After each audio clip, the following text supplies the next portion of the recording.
This episode of Nothing But Raiders podcast is sponsored by SeatGeek. SeatGeek is the #1 platform to browse, discover, and experience the best events in town, and all in the palm of your hand. From heart-pounding concerts that can make you dance to nail-biting sports games that can keep you on the edge of your seat, SeatGeek has it all. From exclusive deals and personalized recommendations tailored just for you.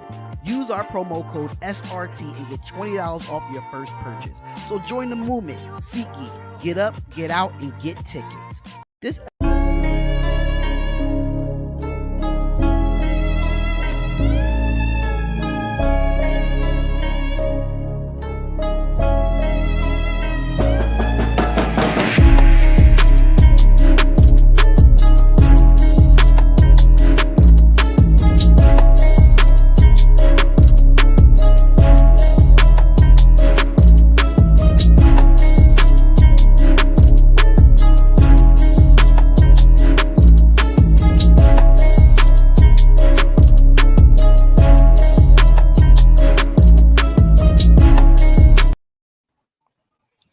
I decided not to wear a hat today, fellas. I decided not to wear a hat today. Oh, that means Darian on demon time today. Oh yeah, I'm on demon time. I'm on demon time today, ladies and gentlemen. Yes, I am. I'm trying to fix this. I don't know what these layouts be doing, man. I be editing them and doing all the extra. Okay, so here we go. Yeah, I'm on. I would put the coach's hat on, but I would think I'm gonna wait until we watch that all 22 film that I'm going to share on this screen in a little bit.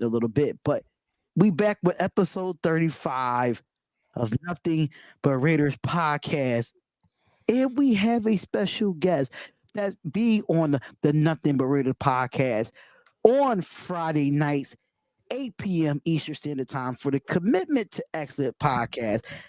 I have my guy Willie in the building. What is going on, my guy? You finally on here with Protect the Shield and Cheeto Liners. What is up, man? Yo, what's good, up, man? What's good? Thank you for having me on, bro. finally able to have you on with the rest of the guys. I know that they see us do the Commitment to Exit podcast on Fridays, and I know Chris be doing his fan talk Fridays. That's definitely right after we do our show, and we're just all over the place. We just all over the place. We just be rocking out, man. I love it. Strong network, man. Nice meeting you, though, boss. Yes, sir. Sure. Yes, sir. Raider fans are the illest. We are, but Chris, I got a question for you, bro. Did you buy that ticket yet? Huh? Did you buy that ticket yet? Oh, Miami? No. Did you buy the Josh McDaniels ticket yet? I bought it, but I ain't getting on the train yet. You know what I'm saying? But I did buy it. You know what I'm saying? I ain't got on the train yet. I'm still holding out to see, man. But the ticket is bought. Okay. The ticket is bought. I wanted to get that out the way because we know that you're a bit advocate for Josh McDaniels, and I am. I wanted to get your opinions on the whole situation of this game that happened Sunday night. Y'all know I did a lot of play-by-play reactions. Y'all know how I went with that. I went crazy on that play-by-play reactions. I went crazy, but I would like to hear y'all thoughts about it. Whoever want to go first, I want to hear y'all thoughts on how y'all felt. Matter of fact, no. Linus, you was there in the building, bro. You were there in the building. You was there the whole weekend with Oos Nation. Shout out to Oos Nation. So I would love to hear from you real quick, but I want to give a shout out to everybody that's in the chat so far. To T Sweezy, Anthony Estrada, Real Men Are Raiders, Charles Washington, MC Raider, Malik Milka Beezy. What's going on, my guy? What's going on, y'all? Thank y'all for tuning in. But Cheeto Linus, let us know the experience and how you felt the whole weekend with the Las Vegas Raiders in the home opener. Let us know about that, man. Man, brother, I'll just say this. Shout out to Station because it started off fucking awesome on Friday. Kicking it out to Orleans to the lounge, meeting all the Raider content creators. Just to see other people out there, it was cool, you know. Saturday night, kicking it with Raider Nation Wrecking Crew and the Oos Nation at the club. They were singing their songs. They had Big Mountain out there. We was having a good time, bro. The parking lot was popping. I saw more tailgates this time, more people popping up, which was cool because normally a lot of people in Vegas just go to the game. They don't come out for the tailgate. So it was cool to see that many people out there. And then we walk into the stadium. Then it all changed. You know what? It did. I'm not even Then gonna the lie. shit got real. It didn't change. It didn't change. I need to go get my Raiders hat because now all Yeah. three of y'all have a Raiders hat on. I feel so. Cheeto Linus, keep talking. I'm gonna go get my Raiders hat real quick. It didn't change. I knew he wasn't gonna stay on Demon Time. I knew it. Yeah. But I will say this, bro. Like seeing the way our offense runs was fucking crazy to me in person because you see how slow it is. The tempo's not there. The urgency ain't there. And I think that's what pissed me off the most because we came out and the defense was doing their thing in the beginning, and that got me so fucking excited, especially being there with a bunch of Steeler fans, bro. I'm not gonna lie. I know in my video I said it was 50-50. It was 50-50, like where I was sitting. I told y'all a month ago what that Steeler game was gonna look like. I told y'all. We were loud just as they were. The problem was we didn't have shit to be loud about, if that makes sense. They had more shit to be loud about, which is why I was so pissed off that motherfucker went for the field goal on that last fourth down. Because I'm telling you, we had the fucking momentum. The whole stadium can feel that shit. The Steeler fans were like, oh shit, here they fucking go. They're going to blow this shit. And then fucking, even after that first fourth down, where they got the penalty, remember, and we got another chance. They're like, oh, now they're really going to fucking tie this game. And we're going to go to overtime and lose. And me and my homie were like, fuck yeah, we are. And then we get to fourth down, and this motherfucker kicks a field goal. Like, the energy went like, you're kidding me, bro. Like, at that point, we had nothing other choice but to, like, get loud for the defense. Hopefully, they would stop them. But, man, it was just wild, like, to see a lot of the decisions that were made in that game, because it wasn't just that one, you know? It wasn't just that one. To see the misplays, see Marcus Peters drop a clear pick six interception, that would have given us another fucking reason to yell and get that stadium going. But it's like every time we had a chance to, we didn't. There was either a dumbass penalty or something stupid, and it was just like, man, they didn't give us a chance to get into that game with them for real. Not until the very end, you know? Not until the very end where we thought we were coming back, and then once they kicked that field goal, we were all like, man, that's it. Like, they ain't gonna do it. And it was cool, though. But I'll say this, though. As much as shit's going on right now on the internet about the Raiders and the fans and shit like that, like, I will still fucking go support my fucking team. I did it in Oakland when we were fucking 2-3 win team, and I will do it. I will do it even here, you know, because that's just what I do. I don't care. I'll get together with people, find cheaper ways to do it. You know, there's always a way. I was always support my team, but was I fucking mad after that? Hell yeah, it was, because we had that game. We should not have lost to that team the way our defense was holding them, because they could have blown us out. They could have literally blown us out if the defense didn't hold them the field goals, bro. That was ridiculous. And you don't want to know what's crazy before anybody else go? The Pittsburgh Steelers was worse in the league against the run, and it was the worst offense in football going into week 3. They wanted to fire. The dudes behind us kept chatting about wanting to fire the coordinator. Yeah.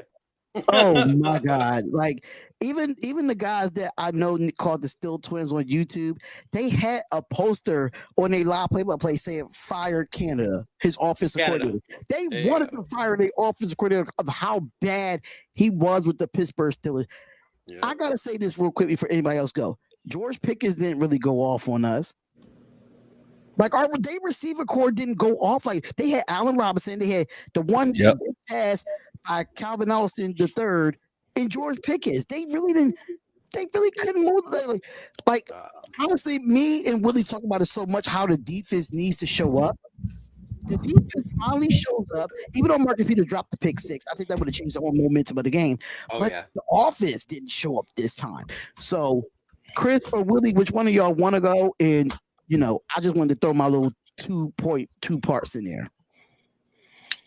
I can go, man.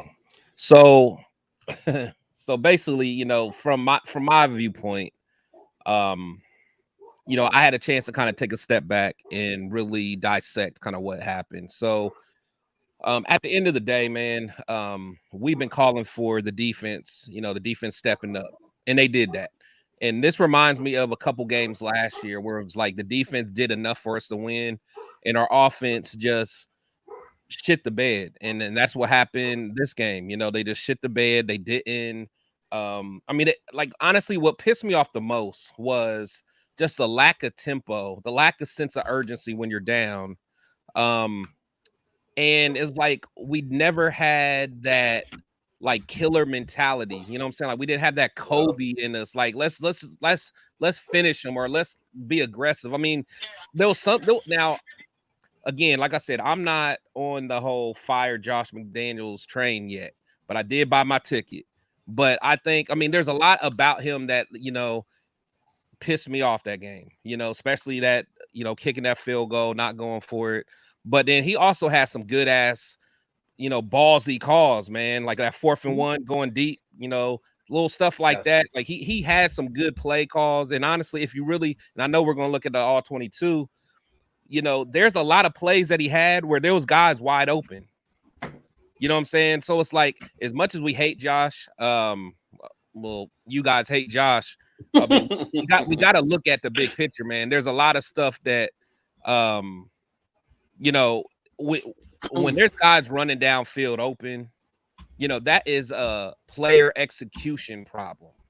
And we had that same thing last year with our previous quarterback. It's like there's guys open. Like, what do we got to do to figure out how to have better reads? You know, are you guys not fully prepared? Now, if you guys aren't fully prepared coming into the game, that is a coaching issue as well. But you know, for as much money as we got allocated to this daggone offense, you know, 4th and 4 to tie up the game, you got to go for it, man, because our defense isn't made to win these games. Our defense, just according to what the money that we've allocated towards them, they're just supposed to bend and not break. You know what I'm saying? Like, you know, we don't have the defense that's going to get pick sixes and take them to the crib and all that stuff. But we got to put this team on our offense's back and do it. And he had the chance to make a statement in that 4th quarter, and he didn't do it. He failed incredibly. And again, coming from somebody that wants to see him do well, I'm very disappointed in that call, man, because if you're the genius that everyone thinks you used to be, you know, you got to figure it out. You got to figure it out. So, I mean, that's kind of where I'm at, man. Again, I'm not fully off the, you know, I'm not on the deep end like everyone else, but I'm close, man. Willie, take the floor, man. I know you couldn't wait till Friday to talk your talk, but I would love to get a preview of what you got to say on Friday. I would love to get that preview. Yeah, and first of all, shout out to everybody in the chat for real. Like I said in the intro when I first came on, you know, Raider fans, we are the illest, and you have to have a special personality to be hashtag Raider Nation. But let me say this: I want to address a couple things that the guys have already spoke on. Number one, when you talked about being in going to Oakland, right? And being there in Vegas with those terrible towels. There's no home field advantage in Vegas. Not a single solitary one. And the fact is that it doesn't matter how bad our team has been when we were in Oakland, you would not have seen that type of ratio of Steeler fans to Raider fans if this game was played in the town. I can guarantee. Steeler fans, yes, they travel. Steeler fans did. I've seen them do that in Oakland. But I understand that, but not to this degree. Not to this degree. No, I agree there. Yeah, not to this degree, because it's Vegas, and not so much because of our team, because it's Vegas, and these teams don't play in Vegas all that often. This is the first time the Steelers have been there. You know, New Orleans was there in the 2020 season. So when these teams travel like this, and they don't normally play the Raiders, whether we were in Oakland or LA or now in Vegas, since it's Vegas, guess what? They're gonna saddle up and they're gonna ride out there for real. And then the second thing is Josh McFraud. I was never a fan of his as the hire. Never. What did he? What? Besides from being a coordinator and the fact that he had arguably the greatest quarterback that we've ever seen at the position, the most important position on probably in sports. What about that dude showed us that he was ready for this position? We saw what happened in Denver. We've seen offensive coordinators that are the elite, if you will, come into a situation like this and just fall flat on their faces. And if this were a more well put together organization from a standpoint of personnel and theater as well as culture, then it might have been a little bit of a better fit. But Josh McDaniels coming in off of really what he did in New England after the failures in Denver, I was never a fan of the hire. And then the third thing is this. You know, we're gonna talk about this on Friday because I got another special segment for us on Friday. And the call to not go for the touchdown or try to get the first down on fourth and whatever it was one of the worst calls of the weekend. I mean, it was really one of the worst calls of the weekend.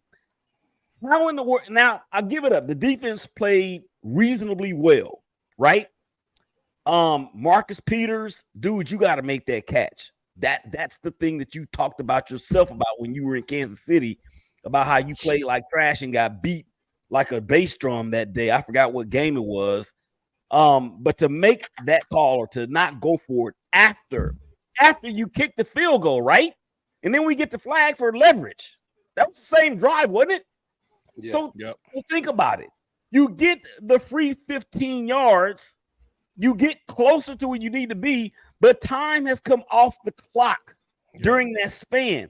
So are you really saying to Patrick Graham, who I absolutely cannot stand too, you're really saying to Patrick Graham, I'm going to trust you in this defense to get one stop against this team?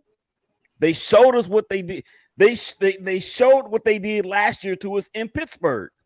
So it was a head scratcher all the way around. And again, it's the narcotic that is the Oakland / Los Angeles / Las Vegas Raiders that has us in this tiff like this. Everybody got what they needed to say because we forgot one person though. We forgot one person. Who? Motherfucking Jimmy G. I don't give a fuck if this game was on the road. But his interceptions were fucking stupid. The whole game he was playing with fire, bro. And my homie was saying it. Watch, they're gonna pick it off. And if you watch my reaction Monday,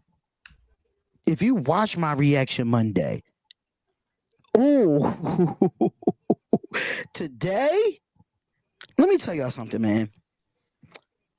Willie, I understand that you know this defense is not as great, but the Marcus Peters pick six would have changed the whole momentum of the game if we would have had the pick six there. Yeah. Let's just make that very clear. One thing I can say, Najee Harris and Jalen Warren are two good running backs for the Pittsburgh Steelers, and we shut that down. I don't think they really ran the ball effectively on us.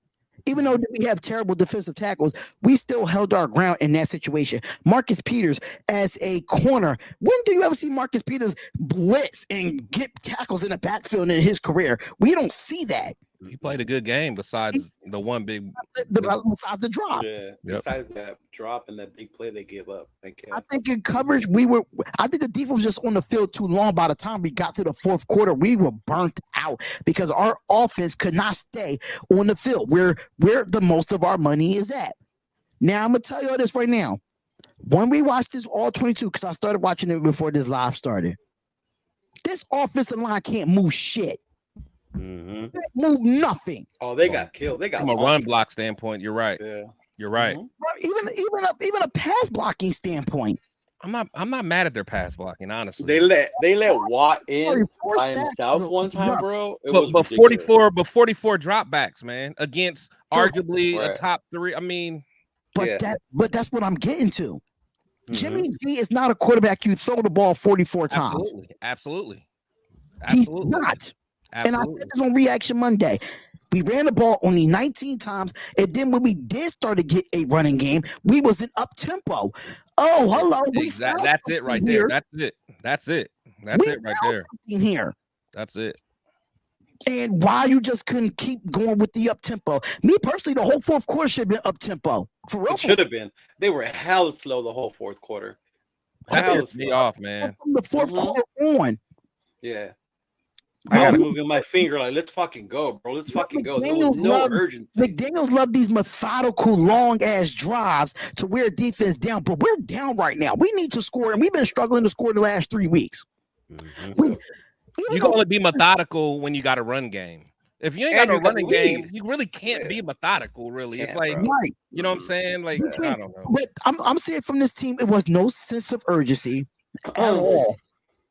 There was no sense of urgency. It felt like, is that me? But did it look like the defense had more energy than the goddamn offense for the first time that I've seen in a while? Yeah, I was not mad at the defense, bro. Other than that one big play they gave up, they fucking did their thing. Yeah. I mean, Marcus Peters just got burnt from the line. That was just it. And you saw it, like that dude run up the middle and like fuck.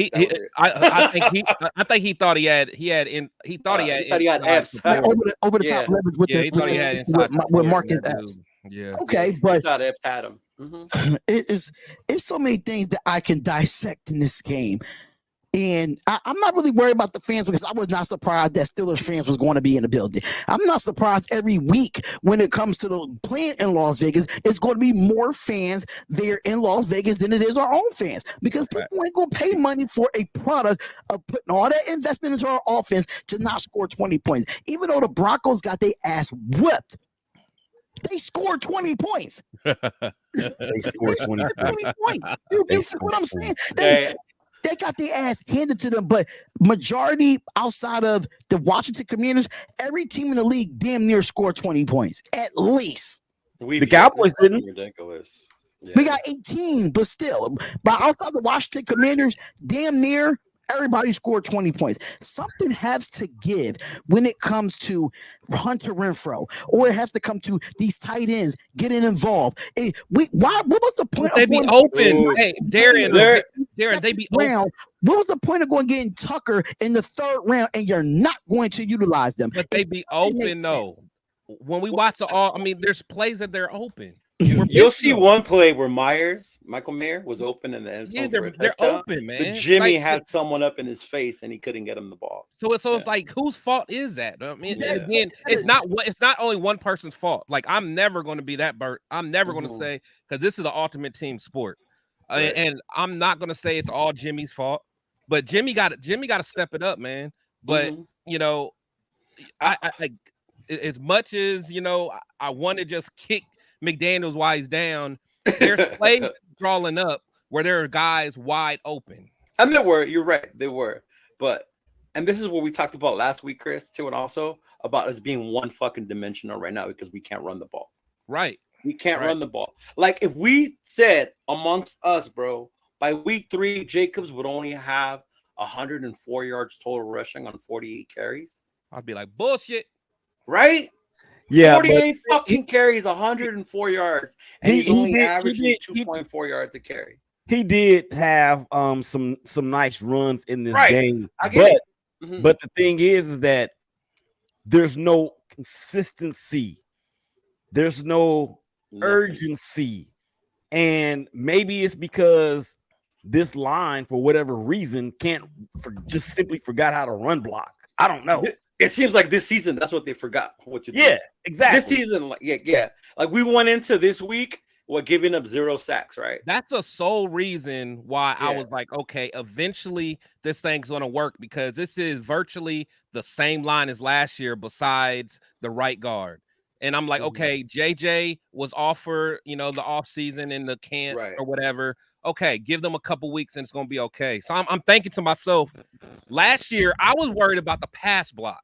That's what scared me. And I'm like, this year, the pass block is better than it was last year. It meets expectations for the most part. It meets expectations. So my thing is, it's only a matter of time before them boys get it back. But it's like, until that happens, we're in trouble, man. We're in trouble. Now if we get to the point where that Josh becomes a real threat and they're really scared of the play action and stuff like that, then we can start cooking, because then Michael Mayer and Renfro can, that middle will be open. Right. But it's so many different layers to that onion you got to peel back, because can Jimmy find the right guy? Like, that's the reason I was excited, because when we first got Jimmy, I wasn't too hype about it. You know what I'm saying? Like, it didn't excite me. Like, I was one of the guys who was like, fuck it, give Stiddy another chance. Right. We talked about that shit. That was me. Like, dead ass. I was with you on that one. Yeah, you know what I'm saying? And I'm just like, but then everyone kept telling me, oh, well, Jimmy's efficient. Jimmy's not going to turn the ball over. He's good. He can manage it. And that's exactly what Jimmy's not doing. Like, you know what I'm saying? So much like, pressure in his face. But my thing is, take the sack and live another day. Right. Yeah, he threw that second interception that he threw. For what? Yeah. Reminded me of the same one that he threw against Dallas in the divisional round. It was it the divisional, or was it the wild card round? It was the divisional round. In what, 2021, I think it was. It looked exactly the same. And I don't want to pounce on Jimmy G, because I wasn't a fan of that either. We all know the reason why he's in Vegas. Right. I mean, let's not sleep on that. I'm of the opinion that when you target Devontae Adams 20 times in a game, and Jacoby Myers gets targeted 12 times or whatever. Yeah. Wait, it was like 34 between the two of them. I said this to Cheeto Liners and Chris in our group chat. I said this 44 times that Jimmy G dropped back.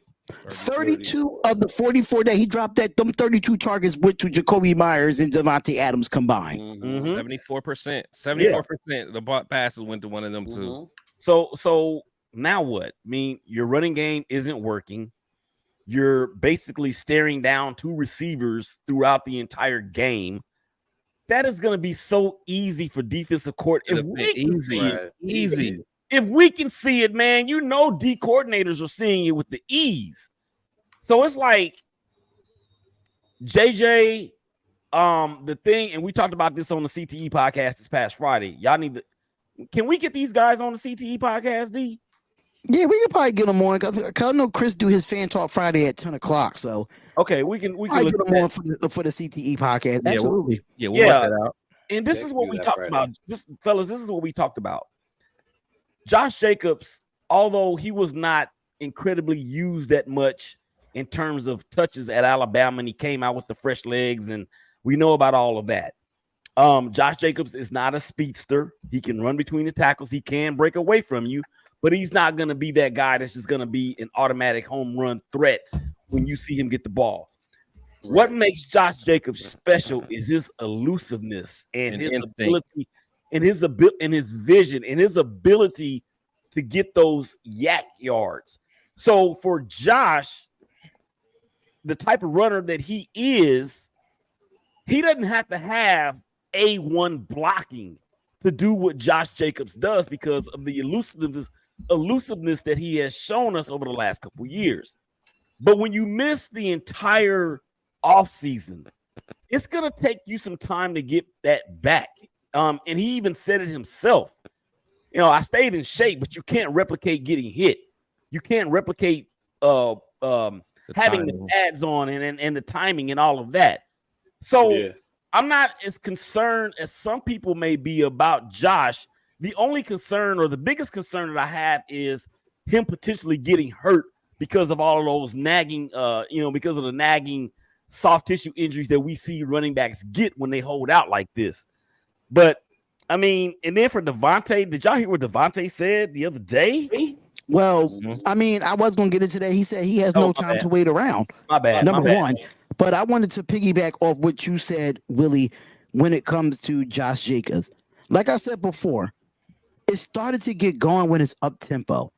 I think that's the way to get Josh Jacobs going. I think the momentum was there when it's up tempo. You have this offensive line that's going right back to the ball, and there's no defensive transitions when you're going into a no huddle. That gives you momentum. Your offensive line, that gives you momentum for your running back, and you're going at a faster pace where this defense is not ready.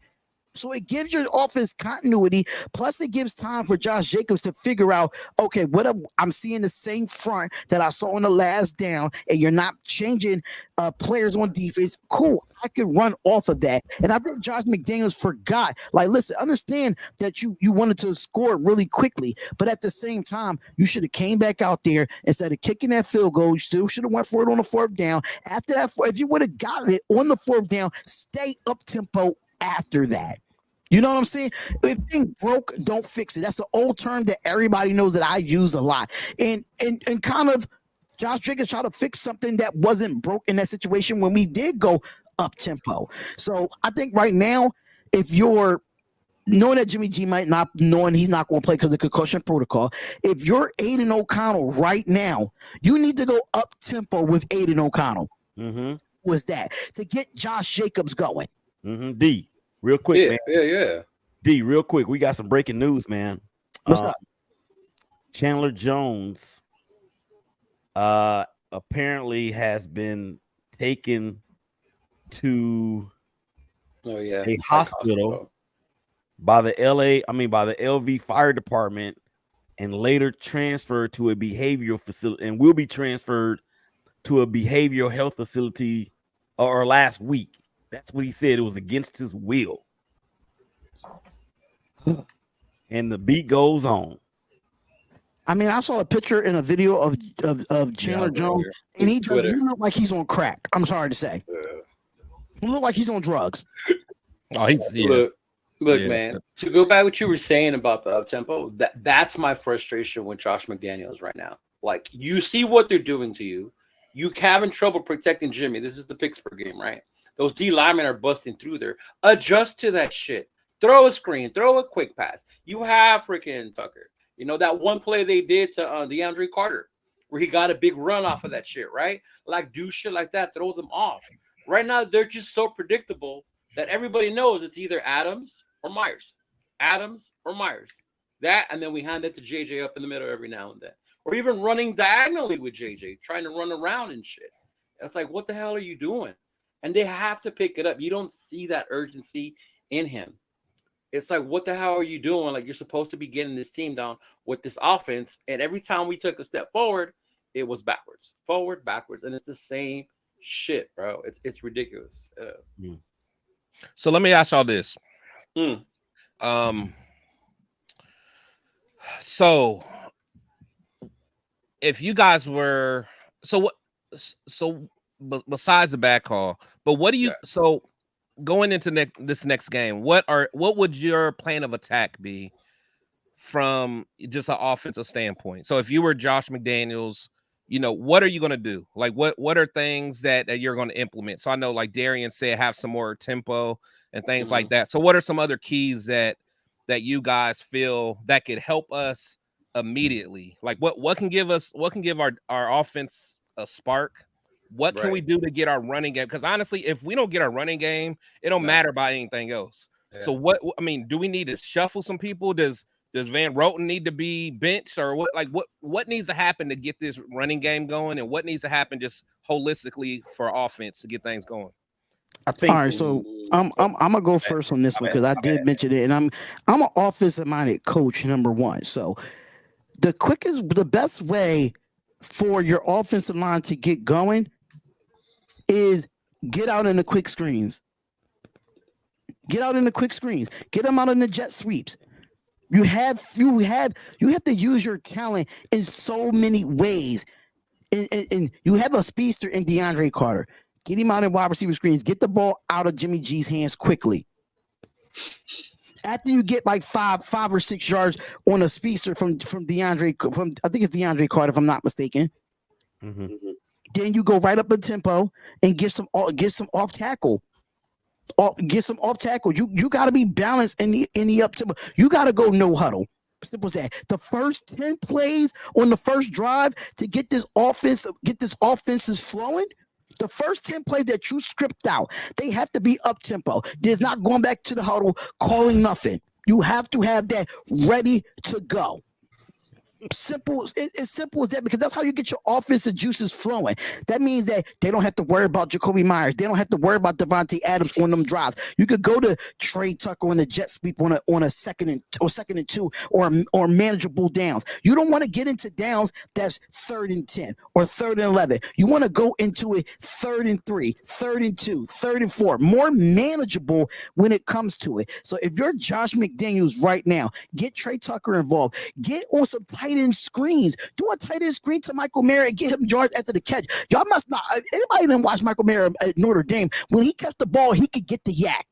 He could get the yak. So tight end screens, you could do that. Even though, or you could go underneath a lot and mix it with the run, and then go over the top. And make them commit to being underneath, and then you go over the top. Even though that Jimmy G has the noodle arm, I mean, he did throw a nice little deep to Devontae Adams in Sunday night. But you got to get the juices flowing when it's up tempo. It gets the defense tired. It makes them force them to call timeouts. It's so many ways to dissect a defense. You just got to be creative in doing it. Yeah, it definitely slowed Watt down. You know, if you watch that drive. Them boys slowed down. Exactly. They slowed down, man. It kind of took that. It took that win from them for a little bit. It did. It did. And it's like, and honestly, for the life of me, man, I don't understand why we don't do more screens, especially on teams that we know is going to blitz us. Thank you. And they're putting 8, 9 dudes in the box. You know they're coming. They're not afraid of you going past them. They don't even hide it. No huddle doesn't sound desperate. If you look at the teams in the league right now, they're all up-tempo type of offenses, and that's how they get success in the league. A lot of teams go, even with the Miami Dolphins in themselves, most of the time when they scored them points, you go in and out of it. You go in and out of it. It was in and out. Even if they went to the huddle, Tua had the call. They got up there. It was still 19 seconds, and when they got to the line, made his adjustments by 10 seconds, the ball was snapped. Hello, that's what you call up tempo. And you don't have to be no huddle, but you have to be faster on offense. Tempo. That's true. That tempo, not necessarily, but that tempo, and that goes to if you ask Chris, what would we do? What do you think? I think you have to mix it up. I know a while ago we talked about how Gruden offense was very predictable, right? Yeah. And this is supposed to be different. I kid you not, bro. When we were watching this fucking game, we knew what we were gonna do. You can already tell. We were counting how many people were in the fucking box, and they weren't gonna switch it. Like, bro, if we did this right now, this would be better. If he switched it up. And the urgency. Have some fucking urgency on pride on the offense, bro. You know, complimentary football. He gets out there, get a 3 and out. Let's fucking go. Let's drive. Let's move. You know? Not fucking out there like, oh, lollygagging and shit like that. Like, oh, wait, come on, let's go do it again. Or it just has to be more hustle and then more fucking, like how Jerry was saying, more variety, so much less predictable. Right now, you can tell what we're doing. Everyone knows what we're doing. Mix it up, fucking end arounds, screens to the tight end, shit like that, you know? Even if you did screens with Tay, you want Tay to get the ball more? Let Tay do that, you know? Mix it up. But it's just too predictable right now. And I'm telling you right now, this game, I told you it's going to be a home game because LA is going to fill it up, Raider fans. But fucking Chargers can score. They might be fucking 1-2. But those boys average over 30, 34 points a game. If the offense don't come with it, we're going to get fucking blown out here. The Chargers have the 3rd worst defense in the NFL. But none of that matters if everything that you guys have said doesn't materialize. It's an opportunity, in my opinion, for the Raiders to take advantage of what seems to be some obvious mismatch or matchup issues because of their inability to really get off the field. Now, D, I got to tell you this because you said something in the very first show that we did this year. You said you want to see a Raider defense that finishes no lower than 20. The Raiders right now are 17th in the league in defense. Imagine, crazy, right? Imagine if Derek Carr had that defense backing him up. Yeah, so you lost me there, but I get what you're saying. Mm-hmm. Now, I don't want to get into the Derek Carr thing. I really don't. I don't want to get into the Derek Carr thing. Yeah, but I mean, but on. at the same time, Derek Carr never had a top 17 defense. I'm just throwing that out there. Never. But I'm happy that the defense is not at 20 or below. I'm happy about that as of right now. I'm happy about that. That means our offense got to do the damn job because I think for the last 9 years when Derek Carr was here, we always said the defense was fucking terrible. We always said it. No matter who was the defensive coordinator, it was terrible. And the thing about it is, even with the fact that I didn't even like the second tender of John Gruden, I didn't like it, but the fact that man scored over 20, it was terrible, but we scored over 20 points a game. 24. Unfortunately. Guys, let's keep it real. Let's keep it real. So we're struggling this year on offense. Last year, our offense was better than that playoff year that everyone loves to put on a pedestal. So let's talk about my team like that, Chris. Yeah, I'm just saying, let's keep it real. That 2021 team that you guys love. Last year we scored more points than them than that team, and we also gave up less points than them. So let's keep that clear.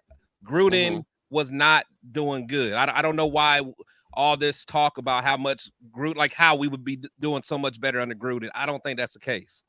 I'm not saying that we will. That wasn't the case. I'm just saying that even though I hated the second tender of John Gruden, I didn't want him there. But the fact that he was coaching and we was able to score more than 20 points a game with his regime, even though that we did struggle under him, that's a problem. The fact that we can't even get the 20 points with Josh McDaniels. But do you guys think that? But okay, so I guess the question is: do you guys think that this is going to be the common theme all year, or do you think this is just like we're just struggling to get going? Because me personally, I don't think this is where we're going to continue being. At some point, our running game is going to pick up, and then that's going to open up everything else. So I really don't think where we are now is what our offense is. But I could be wrong. I'm just curious what you guys think. I would fucking hope not. I fucking hope this is not where our offense is. I think it does start off slow. It took forever to get going on Sunday. The week before against Buffalo was the opposite. It started off good, that one drive, and then it fucking disappeared. So I think it goes back to what Darian was saying, is the consistency. Like, where's the consistency in the offense and mixing it up? Like everyone says, mixing it up, taking what they're fucking giving you and start being the bully.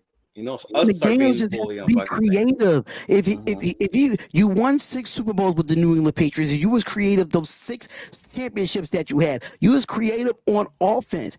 Where's that creativeness now? Yeah. You're being basic. You're playing Pop Warner football. That's exactly what this offense looked like in the first 3 weeks. It was Pop Warner football. You have to be creative in this league. Yes, it's a copycat league, but you got to learn how to adjust and make different calls and do different things to make sure your offense can keep going. As a former offensive coordinator, I could not be complacent. I could not be conservative.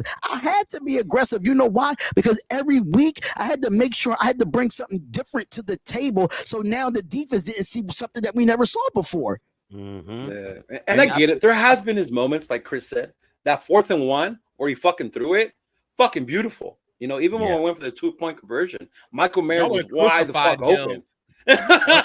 Wide the fuck open. Imagine if Devontae would have dropped that ball, how much y'all would have crucified him for that. So it's like, but then if he would have, I was shocked, bro. I was one. Yeah, but then if he would have ran the ball with Jacobs and it got stopped, y'all would have got mad at him. But I think that goes back to the predictable and not being predictable. Everybody thought Jacobs was going to get the ball, so I can see where he can deviate from being predictable. So we need to see more of that shit. Does that make sense? It shows in the formation how predictable we are. It shows in the formation. When you have Michael Mayer or a tight end as your fullback and not Jacob Johnson, and you see an I formation, which is Pop Warner football, if you see an I formation, you knew Josh Jacobs was getting the ball. You knew it. That's what I mean by predictable. If you see more than a lead blocker for Josh Jacobs with this offensive line, 90% of the time we're running the football. I called it multiple times on the live stream on Sunday night. I'm like, look, we're running the ball, even though the fullback is offset or he's directly in front of Josh Jacobs. 90% of the time, we ran the football off tackle. I think for me, man, and I'm gonna get out of here after this, guys, and I appreciate y'all having me on. It's what's frustrating as hell is the fact that he being Josh McFraud is supposed to be this brilliant offensive mind, and everything that we have seen, like 98% of what we have seen has shown to be the opposite of that. And there's nothing wrong with being a copycat as long as you're copying the right cat. And the fact of the matter is that when you have arguably the best receiver in the league, you have last year's rushing champion on the offensive side of the ball. You have on the other side of the ball, you have one of the top 7 pass rushers in the league in Max Crosby. You have an improved secondary. I mean, when have we ever said that the Raiders secondary is much improved? I don't remember saying that for the last, I don't know how many years. And I hear people talking about it all the time. The Raiders have good pieces. The Raiders have a lot of talent. The Raiders can do this. The Raiders can do that. But it never comes together at the same time. That is nothing but coaching, fellas. That's what that is, nothing but coaching. So I have zero confidence, and I have like negative 70 confidence in Patrick Graham, and I have zero confidence in Josh McDaniels. And the only reason why he's at a 0 is because he did help engineer a team that won 6 Super Bowls in New England. That's it. Other than that, what have you done for me lately? And it's not much. All right, my guy. Listen, I was gonna pull up the all 22. We was gonna talk about it in like the next couple of minutes or so. But how y'all feel about this now, knowing that? And I'm gonna let you go, but I'm gonna bring this to you too, Willie, as well. Okay. But how y'all feel about now, knowing that Josh McDaniels probably not going to go with Brian Hoyer? He's going to go with the rookie Aiden O'Connell because Jimmy G is that official? Well, I keep hearing reports from Hondo and other things saying that Jimmy G's still in concussion protocol.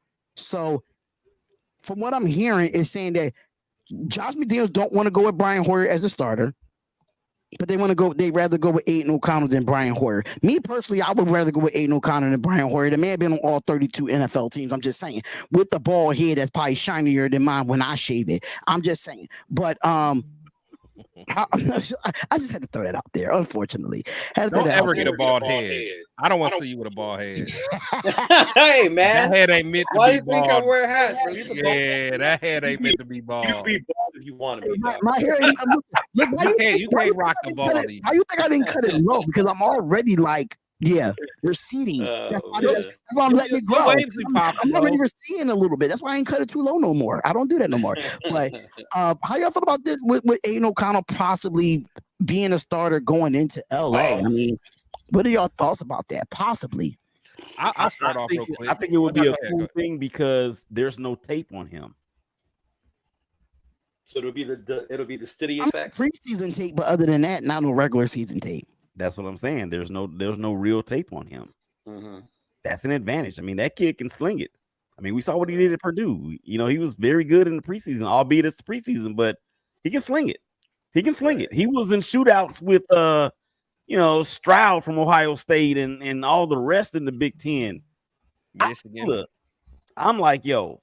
Oh yeah, just to tell you, Willie, Chris is a Michigan fan, unfortunately. Yes, there you go. I'm a Michigan fan too, buddy. Oh, there we go. There we go.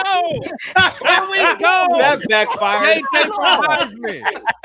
JJ Heisman. Let's go. I gotta kick y'all off right now, man. Go. You should have let us. But it's always Raider Nation first. Come on, y'all. Y'all know that. But hell no, man. Look, man, I think Michigan fans.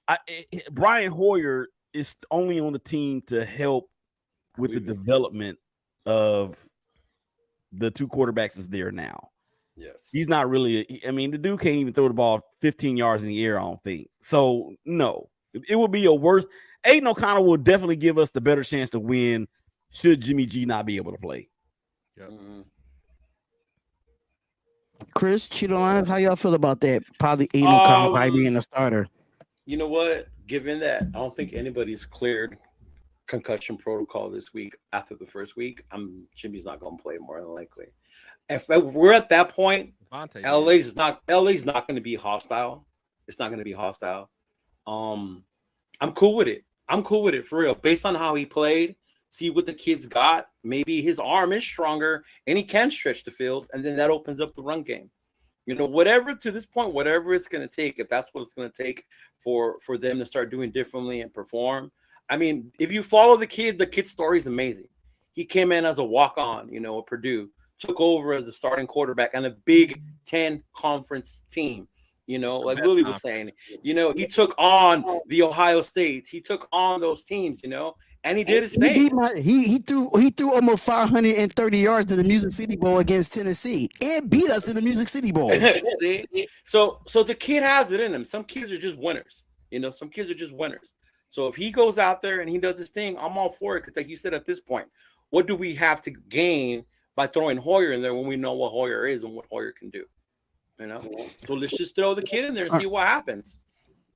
All right, bro. I know you gotta go, man. But thank you for coming on, man. I really do appreciate you taking the time in the last minute to hop on here and talk about it. But we do have a Commitment to Excellence podcast on Friday, 8 p.m. Eastern Standard Time.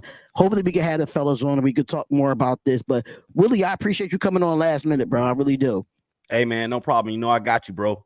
Hey, Chris, and coming through, bro. Yes, sir. Chris and Cheeto. Hey, man. Y'all keep doing your thing, man. Y'all are very impressive, man. Keep it up. Yeah, you too, man. I appreciate it. We'll wrap some more, man, especially about Michigan. Now I got another soldier with me. I got another soldier with me. All day long, baby. All day long, man. Y'all be good, man. I got to get out of here. Take care, boss. All right, appreciate it. What's up, man? If he's on, that's the sister-in-law and all, but it's about that time, y'all. It is about that time. And I'm about to pull it up. Before we start breaking down this film. Okay. So just my thoughts on O'Connell. So I definitely so I agree with you guys. He definitely needs to play. But I am a little hesitant though, because I don't want no situation where is Mac and Bosa are they still? I haven't watched the Chargers at all. Are they healthy? Are they playing? Because usually they're playing, but they're a little banged up. A factor in the 3 games. They have not been a factor. But that don't mean they ain't gonna be a factor against us. Nobody's a factor until they play us. You know what I'm saying? But true, right? We made this still current come back to life.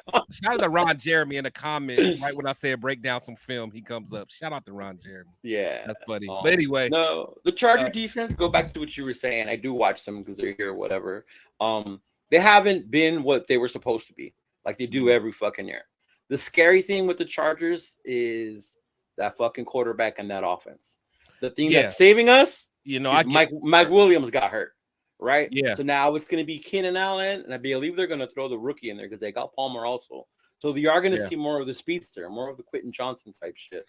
So my point. So I think my biggest thing is I just want to make sure we don't stunt the kids' growth by just throwing them into a hostile environment. But I think this should be okay because this is truly our home opener. You know what I'm saying? This is truly our home opener. So the crowd will be for him. And it's sad to say, but right. I just want the kid to be in a situation where we could potentially get a run game going. Because I don't want him to come out there and throw 3 picks, and then you know how our fans are, man. They'll start turning on them. I want it to be a safe environment. There's no safe environments in NFL, but I just don't want to tank the kid yet, man. Living in Ohio, seeing what the Browns do to quarterbacks every year. Yeah. Like, let's wait till we get some stuff going. But I remember Buffalo did that to a quarterback one year. They threw him in there. He threw like 7 picks or some shit like that. Oh yeah, we ended up getting him. That was fucking what's his name that Gruden loved. Who? Oh, Who was that? What's the dude that Gruden picked up? Oh my God! that was our Yes, backup. that was our backup. Yeah. Of course. Peterman. Yeah, that was Peterman. That was Peterman who threw that shit, man. Yeah, threw five picks in like a quarter or something crazy. Like that. Yeah, and then that's it. That actually ruined his confidence. Yeah, that's what I'm saying. So like, yeah. So that's my thing, man. I just want to, like I said, I want AOC to be able to come in and do well, but let's make sure it's the right situation. That's my biggest thing. Gotcha. Let's get to this film, Terry. I know you're ready. I mean, sometimes you got to throw them into the fire for them to get success. Sometimes you got to do bad to be successful. I mean, look at Peyton Manning in his first year. He threw what? He threw how many interceptions in his first game, and he became the going quarterback to ever do it. Sometimes it has to be like that. I mean, I'm just saying. But Peyton's a AI. He's an AI machine, man. No, he is. He's different, bro. I couldn't stand that dude. If there was one great quarterback I can't stand, Omaha. I can't stand Peyton. Charles Washington, calm down. What'd he say?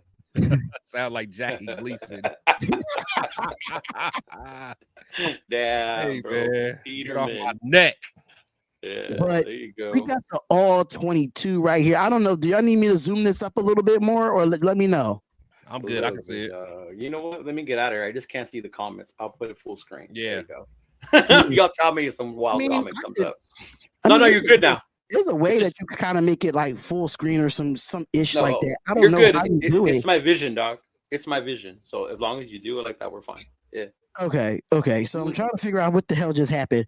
Let me remove this and bring it back. Okay, here we go. There you go. Cool. But this is basically just from the kickoff. So if y'all just want to rewind something back, just let me know. Because it shows it from this way and it shows it from other way as well. So it does back and forth. It shows from two different ways here. So this is basically just the kickoff of the game, which was a touchback. So we're gonna look at the defensive part of this game, man. The defensive. I see a lot of black. Okay, all right. So slow down. So this is where you slow. The first thing I see is who's 96? Hold up. You see all those black jerseys? I'm just saying. Oh, you talking about in the crowd? Okay. So who's playing edge right there on the other side? Who's 96? 96. I think is that Rochelle? That's Rochelle, bro. See, I don't like having him up, man. I like because honestly, that's what. So that's a. This is like a 3. What did we call that shit last time? 3-3-5. Like a 3-3-5. Yeah. This is Graham's shit right here, right? Next to Max Crosby up on the line. Yeah. You got Spillane right here in the middle. Man. Because Max is up too. So this still might be a 4-2-5, but that's the thing. It looked like a 5-man alignment, don't it? With Rochelle, the 3 defensive backs, and then Max Crosby right here. And the 2 ends up. So like a 5-2? Because you got 1, 2, 3, 4. You got 4 corners. That's a 3-4. But who's the other 2 linebackers? Rochelle and Max. Yeah, I'm saying Rochelle. I mean, Max is actually that's what I'm saying. Max is really in a linebacker position. Yeah, because he's edge. You know what I'm saying? Like because that's the nose tackle in the center, and then you got those other guys. Those are ends, 3-4 ends. Bilal Nichols right here next to him. I know he's a 3-4 end. Yeah. All right, so I mean, okay, so let's run this first play with Najee Harris. We could get it back 10 seconds. So, but see how he comes in, missed tackle. You got to make those. Where did Marcus Epps come from? Let's rewind that back. So Marcus Epps right here. Yeah, Epps blitz, like man. Epps. Perfect timing. He just lost his feet. He just lost his footing. But I like that first tackle. I like the point of attack from Orlando. I do like the point of attack. John Jenkins played well. Look at him. He came right there. You got to do better than that, though, Epps. Yeah, who missed the second one? Bennett. Yeah. Epps and Bennett missed those tackles. Yeah, Jacorian Bennett got to make that tackle. So let's go into the next. All right, so we seeing it from this way. Now you can see who's on the line. Yeah, so technically, you see it before. Yeah, that's Nichols. That's Rochelle. I'm trying to figure out who's that. Is that John? That's Jenkins, right? Jenkins. Yeah. Okay, so let's see how it looks from this way and what gaps do they hit here. Look at Epps hit that hole though. I like it. Like, see, came in you just gotta make clean. the tackle. Yeah, He came in clean, and Jacorian Bennett got to make that tackle as well, knowing that Epps missed it. yeah. You got to clean it up. And you got to clean it up here. So this is the second down play. Now this is kind of like a twins. This is a 2 wide receiver set. So you see Jacorian Bennett and Marcus Peters here. Now this look like kind of like a 4-2-5 a little bit, because I mean we don't know what we don't. I can't. These are 2 linebackers right here. That's why I can't really say a 3-4. I would still say inside backers. They're 2 inside backers with Max, and who's on the other end? Is it Rochelle still? I don't think Rochelle. That's bad positioning for Rochelle for me. He should be inside. Yeah, that's what I'm saying. It's a 3-4. Yeah. All right, they're up. Both of them are up. Max is down now. Diablo is far up too, and that tackle. That push. Robert Spillane, you're right there, bro. You're literally right here. How do you miss that tackle, bro? Get the other angle. Look at that. Look, he goes through the wrong gap. Well, I mean, the thing is, he was the take on that block. Yeah, I mean, because there was somebody coming, he had that block. Honestly, well, look at the push the O-line gets, bro. Look at this. Yeah, so there's nobody in this gap for real. You see where he's too far out for me. Yeah, nobody in this gap. So Spillane should have filled this gap right here, in which he did. He did. The block was there. Just vision by Najee Harris. Yeah. I'm not mad at that play. I'm not mad at that play. I thought from the angle that I saw, I thought he missed the gap. Now here we go. It's different. Here we go. Now it's different. Because I think I don't know if this is a 3rd down situation or not, but this definitely looks completely different with one receiver. But this is definitely a run play. No, this is the play that Bilal Nichols, he gets to swim over the top. Oh yeah, Bilal did his thing. This is Bilal Nichols on this play right here. Look, right off the ball, swim, boom. Here you go. Look at that stop. That's what I'm talking about. That's what I'm talking about. See, that's the energy. Penetrate. 3 and out. Look, he's literally right here he's going to swim in the A gap. Swim right over the center in the guard. He's going to take on the guard and swim over the center. Right here. He's right in the A gap. Literally right there. But the thing is, with Max being there, that that was nasty. Bilal Nichols. That's the best I've seen you all year, bro. And I think that's on a 4th. I think that was 4th down. 3rd down. That was 3rd down. Yeah, and this is where they punt the ball right here. So, I can't wait to see this offense. Oh, I cannot wait to see this offense. The first series is sad. It's 3 and out. Yeah, but I can't wait. I can't wait to show y'all. Which was in bad position right there. I think he should have just let that roll. Well, Tyree Wilson wasn't in at all that first series. Nope, he wasn't in that first. He wasn't in that first series at all. Nope. I think he only played 11 snaps or 18 snaps. Yeah, I don't think he played a lot of snaps at all. In fact, he was winded from being sick, right?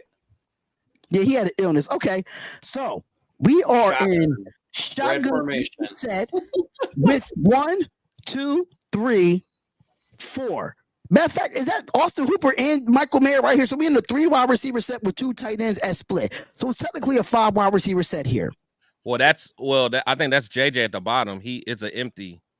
So that is JJ. Okay. JJ, which I love. Like I love that because we needed more of that. To spread out. Right. Agreed. Okay. Well, let's see what went wrong. But let's see what Jimmy G does here. Because on this play, Myers was kind of open on this play. So let's look at it.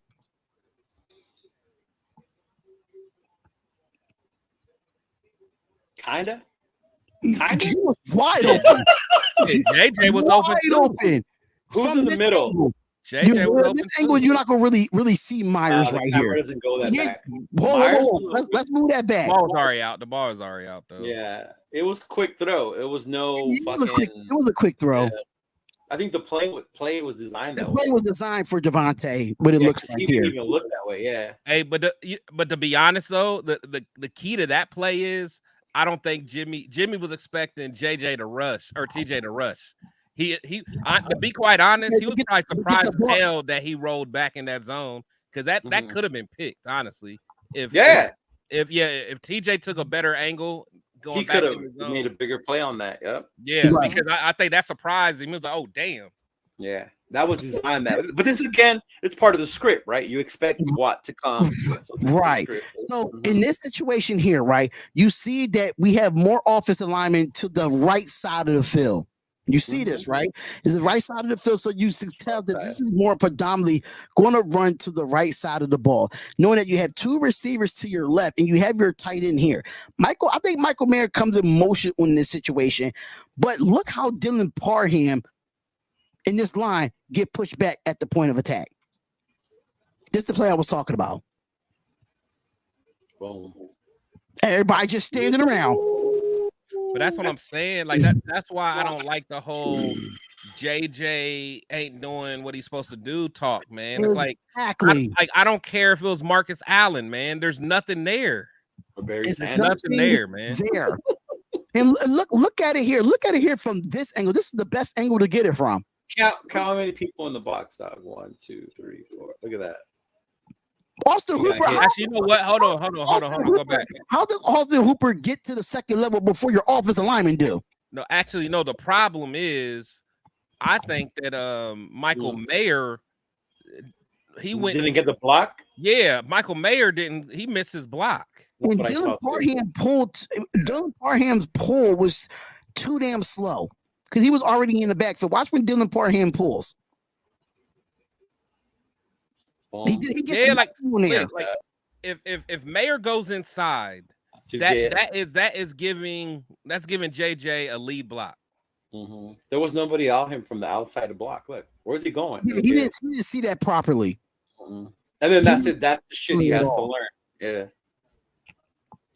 All right, so this is Hunter Renfrow right here, which Hunter Renfrow was covered in this play, but this is more like a 3 wide receiver set with the tight end to the left, shotgun formation for the Las Vegas Raiders offense up top. Myers comes in motion here. Now they press. Take look at that. Mm-hmm. My thing is this: where's the fucking progression from Jimmy G? That play should have went across the middle. Like, I don't get it. He looks directly at at Devontae Adams. He does not see that hold in the middle of the field. Did you see that hold on the safety? Let's see how this offensive line holds up from this angle. Look at it. Right there. You know see the guy underneath Renfrow? Who was that underneath Renfrow? Who was underneath Renfrow? Yeah, on this Myers. Probably Myers. Yeah, I think that's what that ball should have went to. Look at it. Was Myers, yup. They should have went to Myers right there. But this goes back to, okay, that shit can't be true, right? That if McDaniels tells you to throw it to one person, that's who you have to throw it to. No, it's not true. That's okay. That's just Jimmy not looking. A quarterback. That's just bad instincts from a quarterback. But on the flip side, though, you got to think. Like, it's easy for us to say this, sitting down in our chair, drinking Modelo's. You know what I'm saying? Like, we don't got, you know, JJ Watt, and we got to have this, like, timer going off. I mean, at the end of the day, if I'm JJ and it's like, hey, I got to make a play, I'm looking at my star. Like, because initially, too many broken tackles on his punt. Initially, I see them covering Adams man. Son Goddess, we got you, Son Goddess. We gonna get you together. What they saying? Because I really can't see the chat while I'm watching the film. I'm loving the breakdown. It helps me further understand the field, the game. We got you. We got you, man. We got you. But too many broken tackles on his Way too many.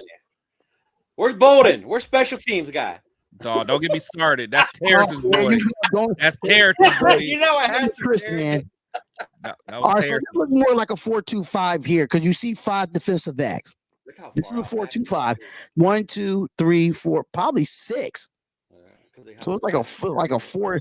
I thought it was a 4-2-5. Yeah, it's a 4-2-5 here for the defense. Yeah, because we got the nickel up there. Mm-hmm. Yeah.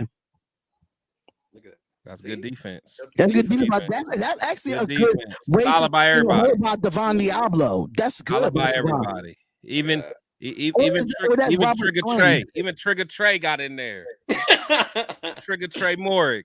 Look at that. Look at it. Explain. There you go. Trey get in there a little bit.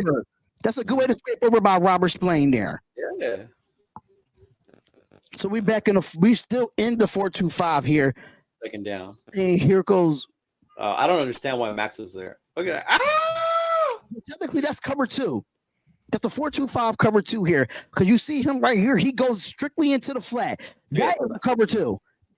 Nothing behind you at all. The coverage. I don't think that was See that coverage? Coverage was really good on this defensive play. That coverage was good, bro. Yeah. That was good coverage. It gave Max enough time to go around. Look at. Oh, just a oh! Did I just see a stunt here? Wait a minute. Yeah. No, they be stunting. They stunt. They were stunting. The defense line was playing, man. Yo, yeah, Max Crosby was definitely like a high motor. I don't think that was the crazy thing is I don't think that was a design stunt. I think Max just did his thing. Yeah, Max just did his thing. This is more like a blitz from Robert Splain here. I don't know what formation this is, but it still looks like it probably like a back to that 4-3 is what you're saying. But this corner right here is up on the line, so yes, that's a 4. There's only 2 lines. 5 people came in. Mm-hmm. Get a rush out the pocket. Good D. That's good D by Nate Hobbs. That's good D, right? Yeah. Yeah, that's good D. Nate. My boy Nate Hobbs. And Nate Hobbs came from he was really down at the line too. Mm-hmm. And that was up against George Pickens, if I'm not mistaken, or Allen Robinson. That was on Pickens. Well, that was Calvin Austin. That was Calvin Austin. My bad. And so we get the ball back offensively. Now we get to see some good Raider offense highlights on this drive. I think it's the second drive when we score, if I'm not mistaken. Mm-hmm. Yep. We got to get DeAndre Carter involved when it comes to the offense a little bit. Oh, there go Brandon Bolden. There you go. Yeah, go ahead, Brandon Bolden. Do your thing. Look at Brandon Bolden up there. We getting our $2 million. Yeah, man. I want to use DeAndre Carter more. He's got speed. He's got moves, bro.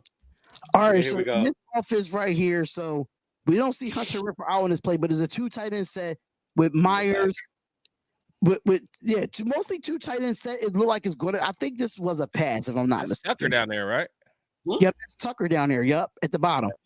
Yeah. Play action. Look straight to Devontae. He was open. Wide open. Hey, I ain't gonna lie. Trey Tucker was kind of open there too, because that safety left. Yes. Safety left to go look at Devontae. Yeah. Watch. He bailed out. 23 bailed out. Mm-hmm. He said, go right. Yeah, he did bail out. If he would have threw that, if he would have threw that right over the logo. Yeah. Or he would have pump faked to Devontae and gave Trey Tucker over the top. That would have been. Did he have time to do all that, or did he have to throw it right away? No, he had a nice pocket. I'm not. But the thing is, I'm not mad at that play. That's good. I'm not mad at play. He looked at the first wide open person that he saw. Yeah, and let's keep it moving. Now, this is under center, 2 wide receivers set, which is Myers and Devontae Adams here. We got Mayer here. I mean, that's Austin Hooper. I'm sorry, Austin Hooper. No, that's Mayer. And Hooper's on the line too. It is Mayer. Oh my God, man! Yeah, I don't know how he got that handoff off. I thought he had the ball. I did too, honestly. Let's see how he got it off. I think he threw it to him. Honestly, look at that. What is that? Rewind it slowly again, dog. Rewind it slowly. You know what though? Again. You know, I think that was a timing thing. I think Jimmy probably should have waited a split second longer to snap it. Gave Mayer time to get inside a little more. I think. Well, do you think that I think that's more Andre James. I think he snapped it too early, in my opinion. Cause look, if Mayer would have, you almost got to snap that when he's right in between the tackle and guard. Yeah, I think Mayer was too far out before James snapped it. So it's kind of like miscommunication there. All right, we see Renfro right here, Raider Nation. We see Renfro right here. Let's see what is going on with this. 3 wide receivers. Got Tay in the slot. Yeah. Yeah, Devontae Adams comes out to be on the outside on the 40. So cover 3. 2, 3. Boom. Tay. Perfect spot. Yeah, that's a perfect spot for a cover 3. Mm-hmm. That's a perfect spot for a cover 3. Because even though Renfro was kind of open, but you want to, in a cover 3, you want to get it in between that safety and that corner. You want to split the defense when you throw that ball. But in between was that Jimmy zone. G right here. See, Hunter Renfrow was open though, but that linebacker was like kind of like being bait a little bit. Yeah, but Tay's always gonna be the first look. That was a good throw. Yeah. I don't. Yeah, That was a good throw. Absolutely. Colton Miller don't do shit on Look at that that play. run. Look at that. That was a nice run. Colton Miller don't do shit on this play. He gets blown up. Jermaine block, my boy Jermaine Illuminar. I like Illuminar. Yeah, that's when they called Josh. Oh, yeah. His knee was down. His knee was down here. RC set. I love that. I love when they do that. Going out again. Yeah. God, dog. Him and Colton Miller. False start. That kind of like killed the drive a little bit. No, we score on this one. I said that's what I'm saying. It kind of killed the drive a little bit, but not much. Look at that. You don't move. He was worried about that outside linebacker. Is that Highsmith he was worried about? Yeah, I think Highsmith is what, 54 or 55, something like that. 56, yeah.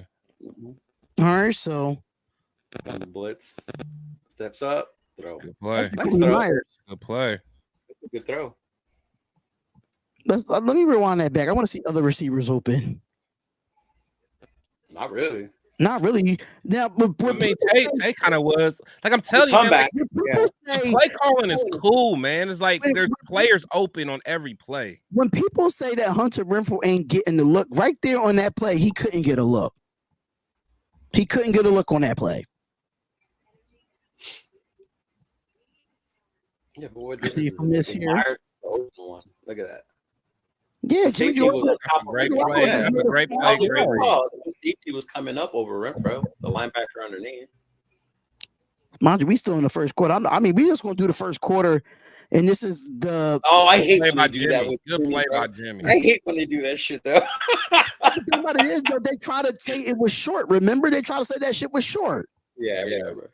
He clearly got the first down there. That was a heads up play because that gap was But wide did you see Greg Van Roten push number 55 back at the point of attack right here? Right here, number 70. Watch this. Boy, Chris, that's your boy. Look at that push. Yeah. Yeah, that's what I'm talking about. Nasty.